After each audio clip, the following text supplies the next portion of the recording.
அன்பு நண்பர்களே, அனைவருக்கும் அன்னை சமையலின் அன்பான வணக்கங்கள். இன்னைக்கு அன்னை சமையலை நம்ம பார்க்க போகிற ரெசிபி சேமியா பிரியாணி. வாங்க எப்படி செய்கிறதுன்னு பார்க்கலாம். கடாயில் ஒரு ஸ்பூன் நெய் ஊற்றிக்கோங்க. இப்போ ஒரு பிரியாணி இலை, 2 கிராம்பு, 2 பட்டை, ஒரு ஏலக்காய்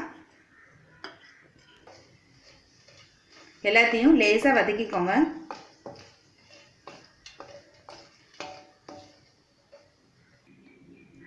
அடுத்தது வறுத்த சேமியா 1 கப் போட்டுக்கோங்க.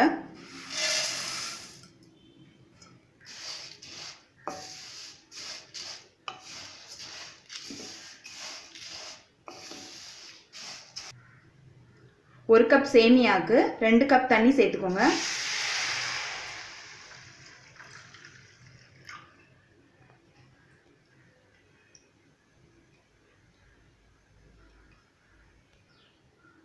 இப்போ தேவையான அளவு உப்பு.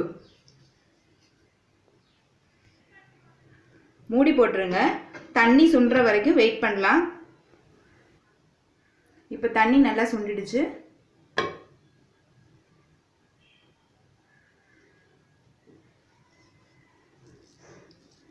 சேமியாவும் பாருங்கள் நல்லா வெந்துடுச்சு. இப்போ நம்ம பிரியாணிக்கு தேவையான மசாலா ரெடி பண்ணிடலாம். கடாயில் தேவையான அளவு எண்ணெய் ஊற்றி வச்சுக்கோங்க. இப்போ 1/2 டேபிள் ஸ்பூன் சோம்பு,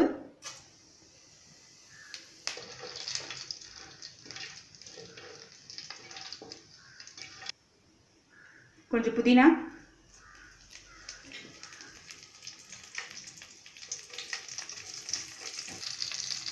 ஒரு டேபிள் ஸ்பூன் இஞ்சி பூண்டு பேஸ்ட்,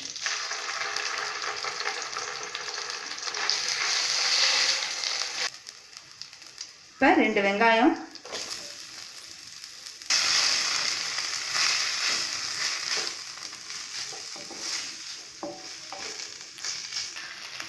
இப்போ வெங்காயம் நல்லா வதங்கிடுச்சு.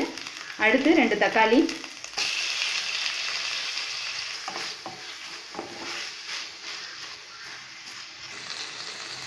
தேவையான அளவு உப்பு சேர்த்துக்கோங்க.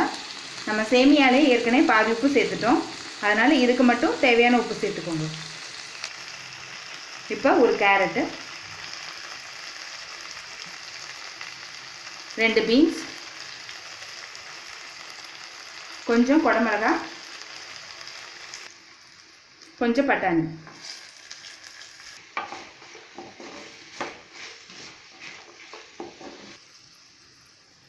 இப்போ 1 டீஸ்பூன் மஞ்சள் தூள், 1/2 டேபிள் ஸ்பூன் மிளகாத்தூள், 1 டேபிள் ஸ்பூன் தனியாத்தூள்,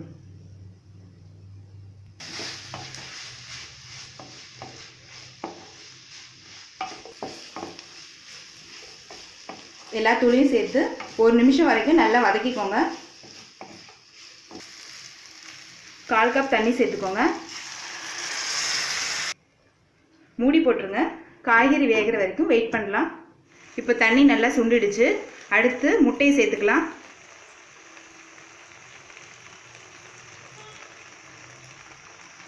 முட்டையை நான் மஞ்சத்தூள் மிளகுத்தூள் சேர்த்து அடித்து வச்சுருக்கேன்.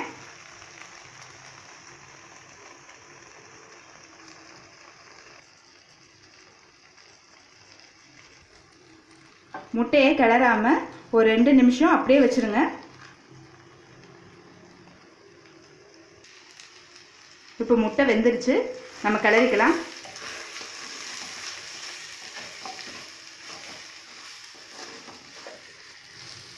இப்போ அடுத்து ஒரு முட்டையை வேக வச்சு சின்ன சின்ன துண்டாக கட் பண்ணி இதில் சேர்த்துக்கோங்க.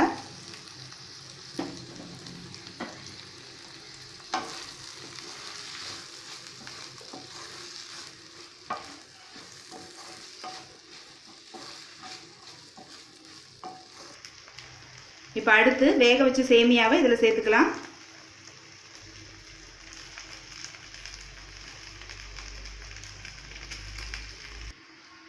கொஞ்சம் கொத்தமல்லி சேர்த்துக்கோங்க. இப்போ எல்லாத்தையும் சேர்த்து கிளறிக்கலாம்.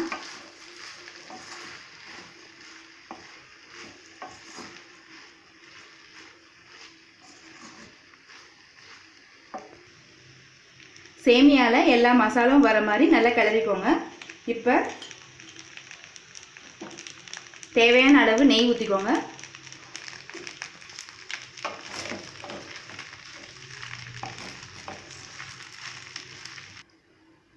இப்போ நம்ம சர்வ் பண்ணிடலாம். சுவையான சேமியா பிரியாணி ரெடி ஆகிடுச்சு. நான் இதில் முட்டை போட்டு பண்ணியிருக்கேன். நீங்கள் விருப்பப்பட்டீங்கன்னா சிக்கன் மட்டன் எல்லாம் சேர்த்து பண்ணலாம். நீங்கள் முட்டை இல்லாமல் கூட வெஜ் பிரியாணி கூட செய்யலாம். நீங்கள் ரெசிபியை ட்ரை பண்ணி பாருங்கள். கண்டிப்பாக உங்களுக்கு பிடிக்கும். டிஃப்ரெண்ட்டாகவும் இருக்கும். ரெசிபி பிடிச்சிருந்ததுன்னா வீடியோவை லைக் பண்ணுங்கள், கமெண்ட் பண்ணுங்கள், ஷேர் பண்ணுங்கள். இது வரைக்கும் அன்னை சமையல் சேனலை சப்ஸ்கிரைப் பண்ணலன்னா சப்ஸ்கிரைப் பண்ணுங்கள். தேங்க்யூ.